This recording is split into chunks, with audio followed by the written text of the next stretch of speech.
The wind didn't whisper that night. It screamed. Across the open Comanche plains, it tore through brittle grass and moaned across the stones like a lost spirit. Dust spun up from the dry earth and clawed at the sky, turning the dusk into a kind of bleeding gold. Ravens wheeled overhead, crying their shrill, hollow song. And Leah rode alone, Dot. She was just a shadow in the storm, wrapped in a tattered deerskin cloak, her braids whipping against her shoulders, one hand always resting on the bow strapped to her saddle. She hadn't spoken a word aloud in 3 days. Not since she'd passed the ridge where her son once chased rabbits. Not since the wind had carried the scent of gunpowder from the west. Not since her heart had clenched with that familiar ache. She didn't believe in signs anymore, Dot. So when she saw the shape slumped against the broken fence, post arms stretched, head down, skin burned red by the sun, she didn't gasp, didn't cry out, didn't even slow. But her horse did. The old mare stopped with a snort, ears twitching. Leah narrowed her eyes. There, tied to the splintered remains of an old boundary fence. A boy, no more than 18. Pale skin like unbaked bread, streaked with dried blood. His wrists were bound in barbed wire. His chest rose barely. Barely, Dot. For a moment, Leah just stared. Then she whispered, "Another ghost." Still, she dismounted, moved slowly, boots crunching over brittle grass, arrow nocked and ready. Up close, he looked worse, face swollen, lips cracked, shirt torn and soaked in blood and sweat.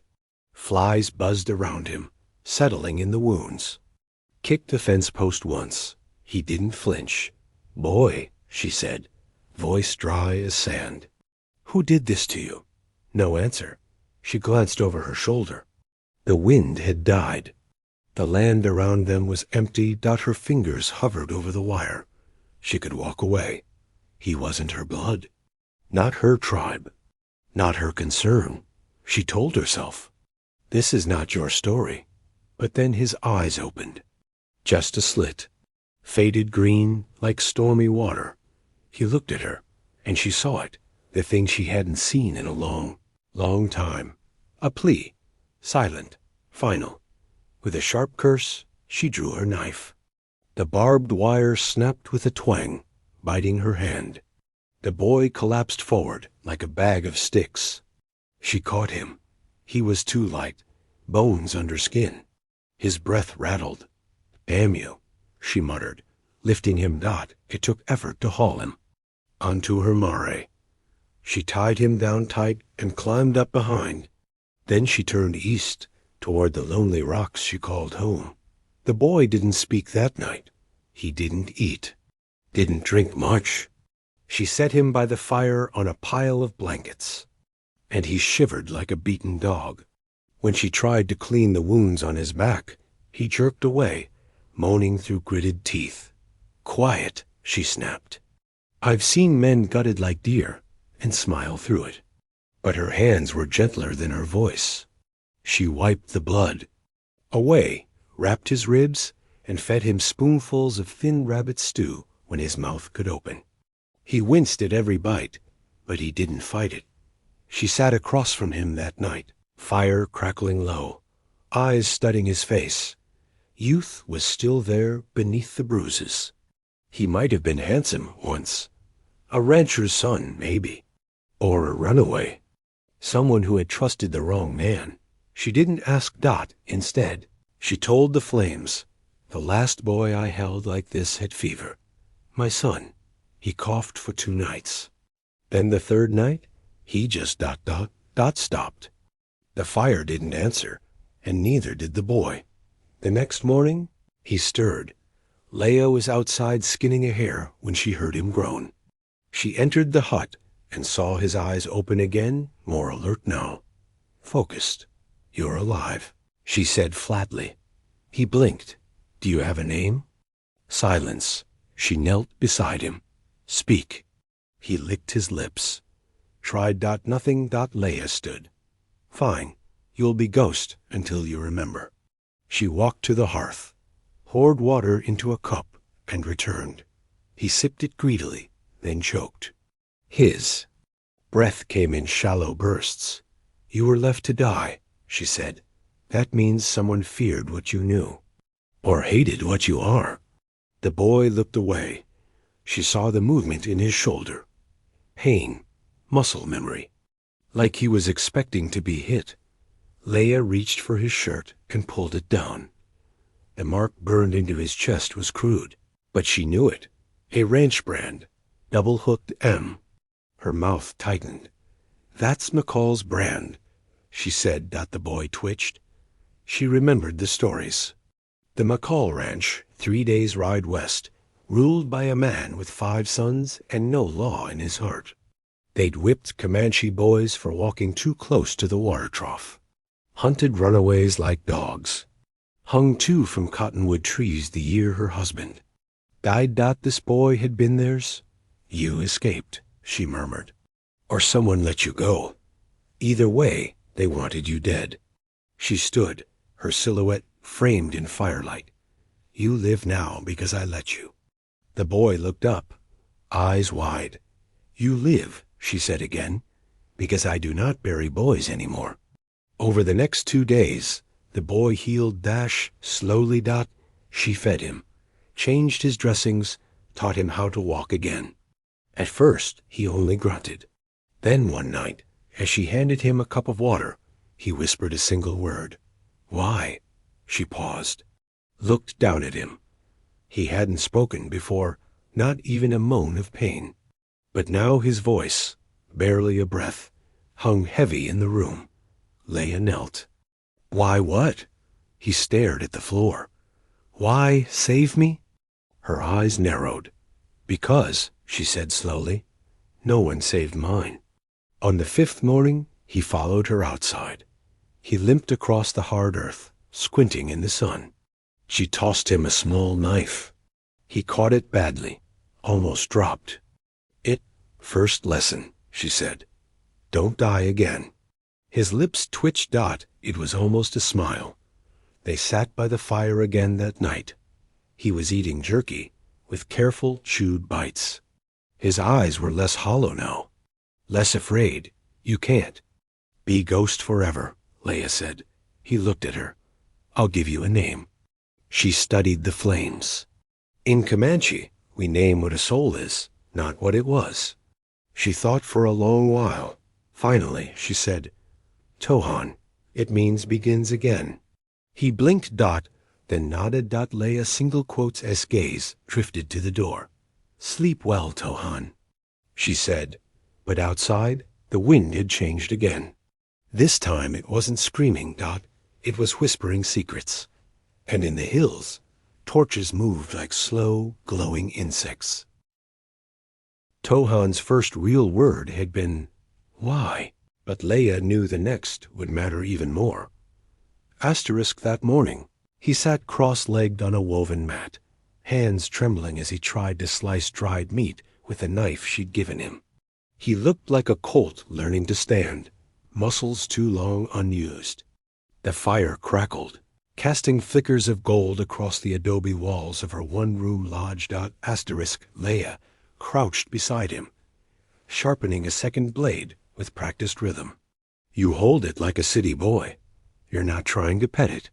You're trying to live." He shot her a glare. It almost passed for defiance. She smirked. Better. Every hour that passed, the boy Tohan now shed a little more fear. But like wildfire smoke, it never fully left his eyes.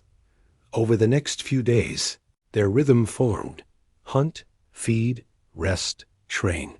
No wasted words, no soft edges. When he stumbled, she let him fall. When he cursed, she laughed. "You cuss like a preacher's son," she teased once, tossing him a skin of water. "Proper and useless." He flushed. "I was raised proper." "By wolves?" He paused, looked down at his feet. She didn't press. That night, under a sky clear. Enough to slice, Tohan asked the second question. Asterisk, did you have children? The fire between them dimmed, but her silence flared hot. I did, she said finally, gaze fixed on the stars. Once. Asterisk Tohan shifted. What happened? She didn't answer with words. Instead, she reached into a bundle of old cloth and drew out a tiny wooden doll, simple, carved with love. The paint was long gone, but a feather still clung to its back with sinew. Asterisk, my son made this, she said, handing it to him before the fire. Asterisk, fire? Asterisk Leia's voice turned. To sand. Asterisk, ranchers came. They said our horses grazed too close. They tied my husband to a post, set the hut aflame while I was away. My boy, he couldn't crawl fast enough. Tohan held the doll with reverent fingers. I buried Ash, she whispered. A long silence. I'm sorry, he said. Asterisk, she nodded, slow and stiff. You asked. Now you carry the answer. Asterisk, he didn't hand the doll back. She didn't ask for it. The days turned hotter. Asterisk Leia took him into the wild each morning. He limped at first, but his strength returned. She taught him to track deer, skin rabbits, and use every part of the kill. When he asked how to fire a bow, she smirked. Asterisk, you don't aim like a white man, she said. You feel. It took him 3 days to hit a target. He grinned when he did. Asterisk, good, she said. Now hit it when it's running. On the fourth night, a thunderstorm rolled over the horizon. Leia sat sharpening blades while Tohan stared at the fire.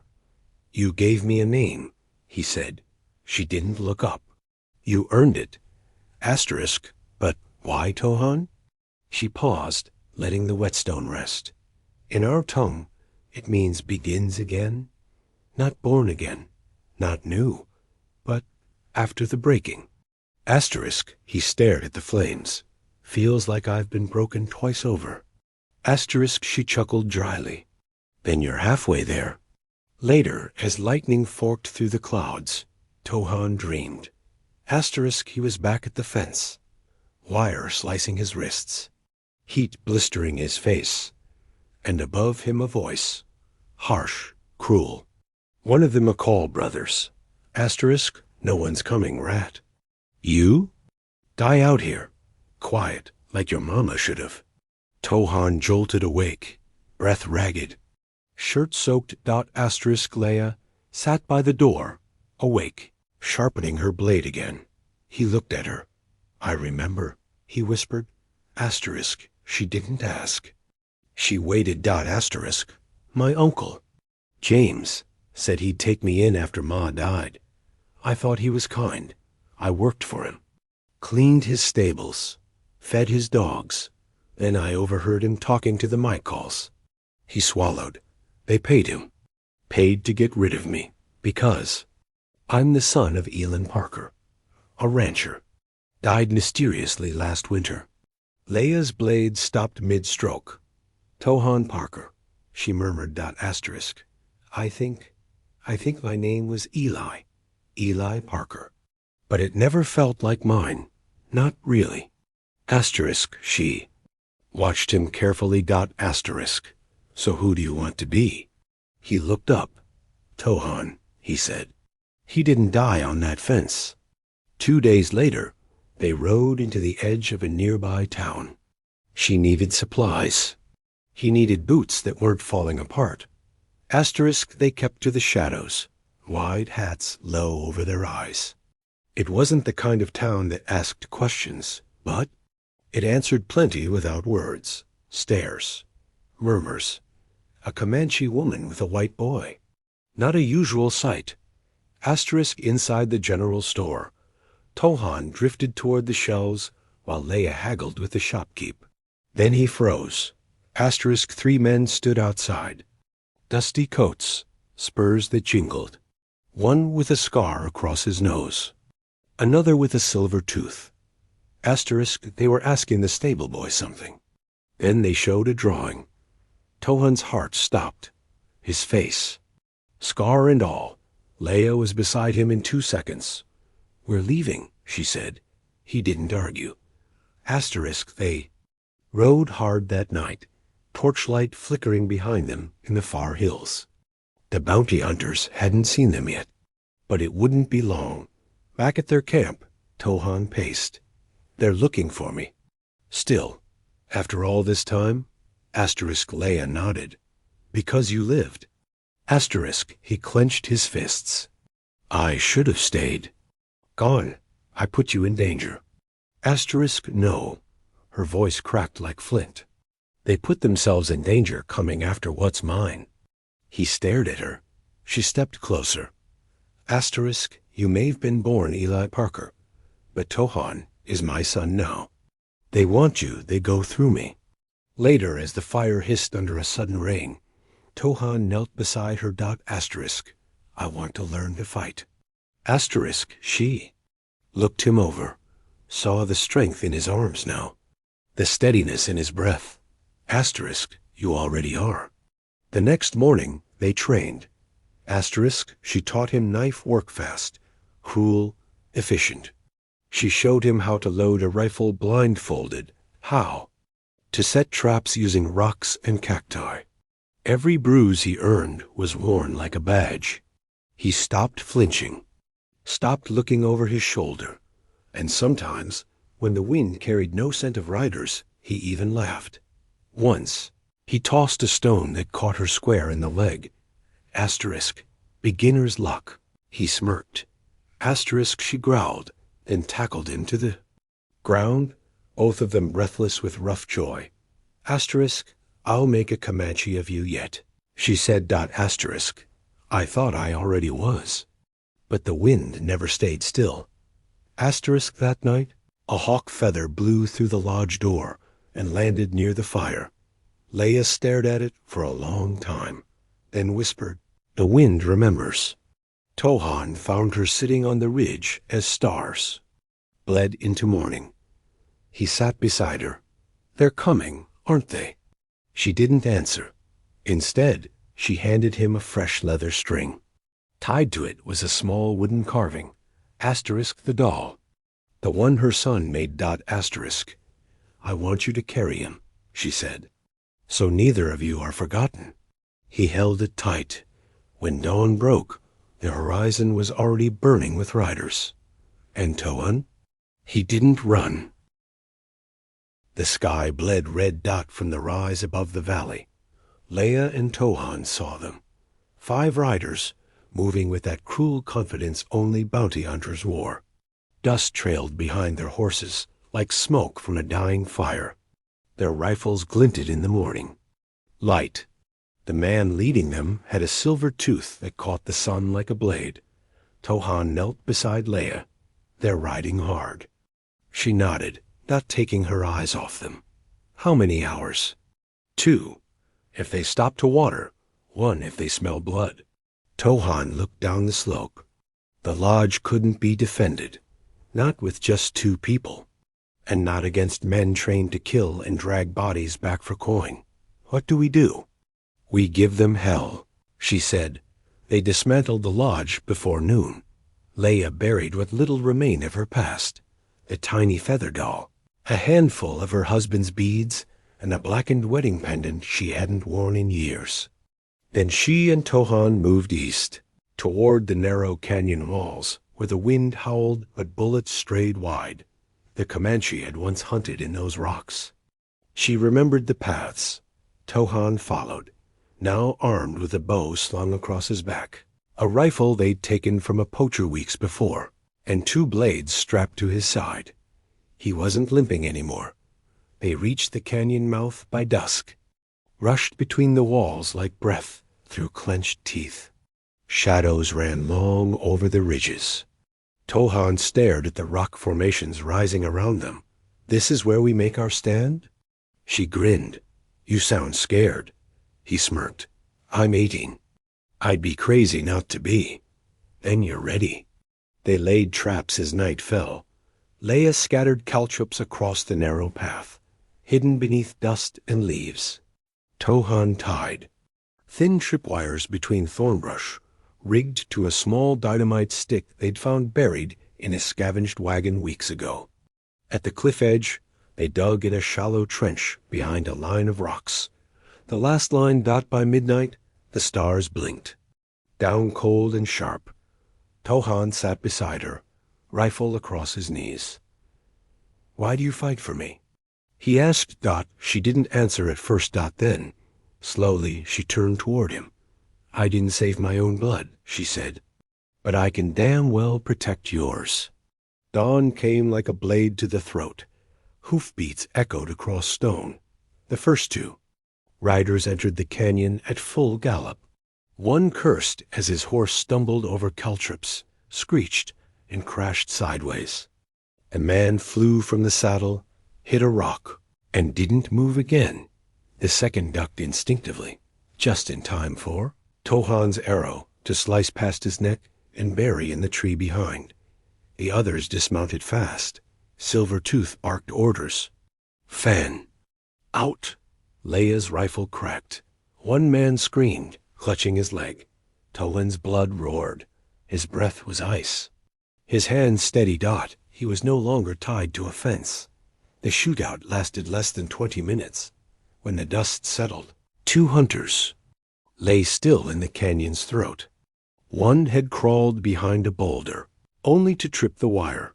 The explosion left nothing but smoke and scattered limbs. Silvertooth, bleeding from his shoulder, dragged himself behind cover. His breathing was shallow, but his eyes were still cruel. He shouted across the rocks, "You hear me, boy? That Comanche witch can't save you. You think the law gives a damn about your name?" Tohan stood. Dust streaked his skin. His hands clenched his rifle. "I'm not hiding anymore," he said. He stepped into the open. Leia watched. Heart pounding. Silvertooth raised his pistol. Quick, but not quick enough. Tohan fired once. The bullet struck the man square in the chest. He crumpled without a sound. Then silence. The canyon remembered every echo. Leia found him minutes later, standing over the dead man's body. His eyes weren't glazed. They were clear, focused, not hardened, but alive. "You hesitated," she said. He nodded. "I didn't want to shoot, but I didn't want to run more." She stared at him. "You didn't kill that man," she said softly. "He chose the fight. You chose the end." Tohan looked down at his hands. "Feels the same. It won't tomorrow." They burned the bodies in a pit and scattered the ashes. Leia marked the canyon wall with the sign of her tribe, a feather, a flame, and a rising line, a place of survival, a place of second names. They left the next day, riding north. The old ridge where her husband had built their first home still stood, weathered but untouched. They built a shelter in its shadow, part lodge, part lookout. No fence, no chains, just space and sky. In the weeks that followed, Tohan grew stronger. He hunted daily, returning with quail or wild boar slung across his shoulders. He built fences for their horses, planted corn in dry soil. He learned to laugh like a man who had earned his own voice. And one morning, as Leia stepped out into the sun, she saw something nailed to the wooden post outside their door. A wooden sign. He had carved it with his knife, carefully. Letters uneven, but proud. Tohan's Piles home to those left behind. She didn't cry. Not until he handed her the second. Carving. A new doll, made from fresh pine, shaped like a boy, wrapped in a strip of rabbit fur, with a carved feather in its hand. "I thought your son might like a brother," he said, cheeks red. She held the doll against her chest. "I think," she whispered, "he already has one." Later that night, under the moon's pale eye, they sat by the fire. Leia told him about her husband, how he once sang to the horses at night. She told him about her first arrow, her first scar, and the day her name was whispered across. The plains, You were named Leia who weeps in moonlight, he said. Now, she said, I am Leia who remembers. Tohan looked at her for a long time. Then remember this, he said. You're not alone anymore. The wind kicked. Up again. Dry, fierce, familiar. But this time, it didn't scream, not it sang. The land no longer feared her. Asterisk, that was how Leia knew the world had changed. Asterisk, she stood beneath the sky, scrubbed clean by summer winds, bare feet on red earth. Not far off, the wheatgrass whispered around the lodge she and Tohan had rebuilt. Not like the old one, with memories nailed to every beam, but something new. Bones of lodgepole pine. Smoke curling from a stone chimney. Open door. Open future. Asterisk Tohan sat on the steps, sharpening his blade, whistling softly. Not a tune he'd been taught. One he'd made. His own. It was the sound of a boy no longer waiting to die. Asterisk. They kept the wooden sign posted by the gate. Tohan's place. Home to those left behind. Asterisk, but more had been added since the battle. In the canyon, a rusted horseshoe, a piece of buffalo horn. Asterisk, a handprint, small, likely a child's, painted in white ash. Asterisk, people had started to comb. Not many, just ones with stories they couldn't carry alone. A woman whose husband had vanished during the cattle wars. A Kiowa child who wouldn't speak after soldiers torched her village. A former outlaw with a preacher's heart and a bullet in his hip. Asterisk, they came. Stayed a while, healed a little, and moved on. And each one left behind a mark. Asterisk, one evening, Leia returned from the creek with a basket of herbs when she saw him. Tohan, standing in front of the grave under the cedar tree. Asterisk, her son's. Grave. Asterisk, the one she used to visit alone in the dead of night, too ashamed to cry where the wind could hear. Asterisk, now Tohan stood there, arms folded as if he were speaking silently. Asterisk, she stayed back, letting the moment belong to him. Asterisk later, as dusk painted the sky in soft bruises, he joined her by the fire. I've been thinking, he said. Dangerous thing, thinking. Asterisk, he smiled. You said names are earned. Asterisk, I did. Asterisk, he took a breath. Then maybe it's time you gave yourself a new one. Asterisk, she blinked. What for? Asterisk, to match what you've become. She didn't speak for a long time. Finally, she said, Then you name me. Tohan stared into the fire. You gave me Tohan when I was broken. You gave me a place when I had none, and a name when I didn't deserve one. He met her eyes. I call you Leia who walks with fire. She blinked once, twice, then nodded. I will carry that. Weeks passed. The wind shifted. Summer mellowed into the warm hush of early fall. Leaves turned the color of clay and blood. Coyotes howled less. Asterisk then, one morning, a horse appeared on the horizon. A rider slumped in the saddle, dust covered, barely clinging to the reins. Tohan and Leia raced to meet him. The man collapsed as they reached him, murmuring through cracked lips. Asterisk, Parker. Ranch, burning. Tohan froze. The name sliced through the years like a whip. Asterisk, Elin Parker, he whispered. My father's land. Asterisk, Leia stiffened. Still standing? Asterisk, not anymore, the rider groaned. Your uncle came back with hired guns. He, once the title clear, burning every piece of it to the ground. Tohan's hands trembled. My name. Leia placed her hand on his shoulder. No, she said. Your birthright. They left before dawn the next morning. Asterisk, the rider was too weak to follow, so Leia left him with a Comanche woman who'd come seeking shelter 2 days prior. Tohan strapped his rifle and bow. He didn't ask for permission. Asterisk, they rode in. Silence. Asterisk, the journey took 3 days. On the final night, they camped beneath a twisted oak. Leia watched the fire. Tohan leaned against his saddle, eyes dark with thoughts. "You don't have to do this," she said. He didn't look at her. "Yes, I do." Asterisk. "Why?" Asterisk, he turned, gaze steady. "Because you taught me names mean something. And that land, that name is mine." He tried to erase it, tie it to a fence, burn it out of me, but you gave it back. You made me Tohan Parker. Now I'll make it mean something. Asterisk, she nodded once. "Then we take it back." The Parker Ranch was smoke and ruin when they arrived. Asterisk, ash clung to the wind. One barn had collapsed, still smoldering. The house was half charred, windows blown out, fences broken. Horses were gone, chickens slaughtered. The well-poisoned Asterisk Tohan rode slowly through the wreckage, dismounting near the porch.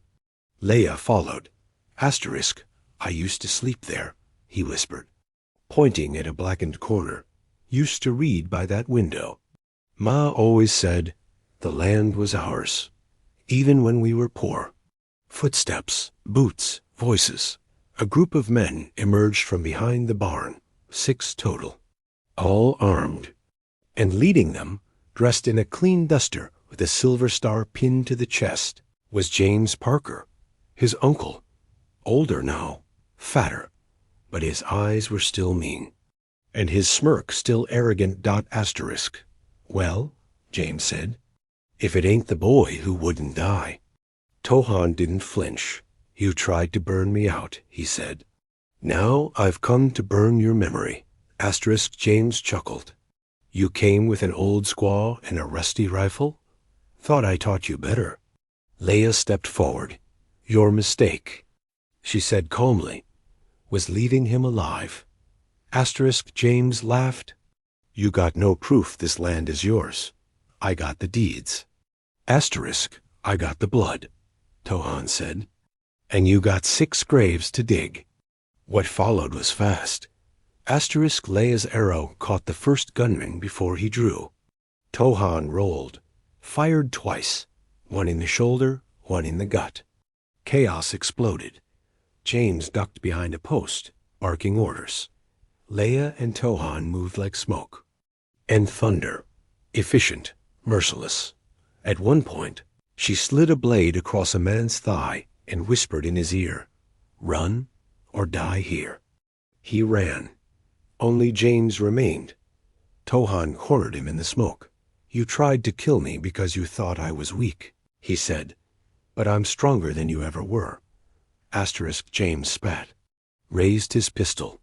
Asterisk, Leia stepped behind him, quiet as breath. Asterisk her. Blade glinted in the fire. Asterisk, "I taught him how to end a man," she said.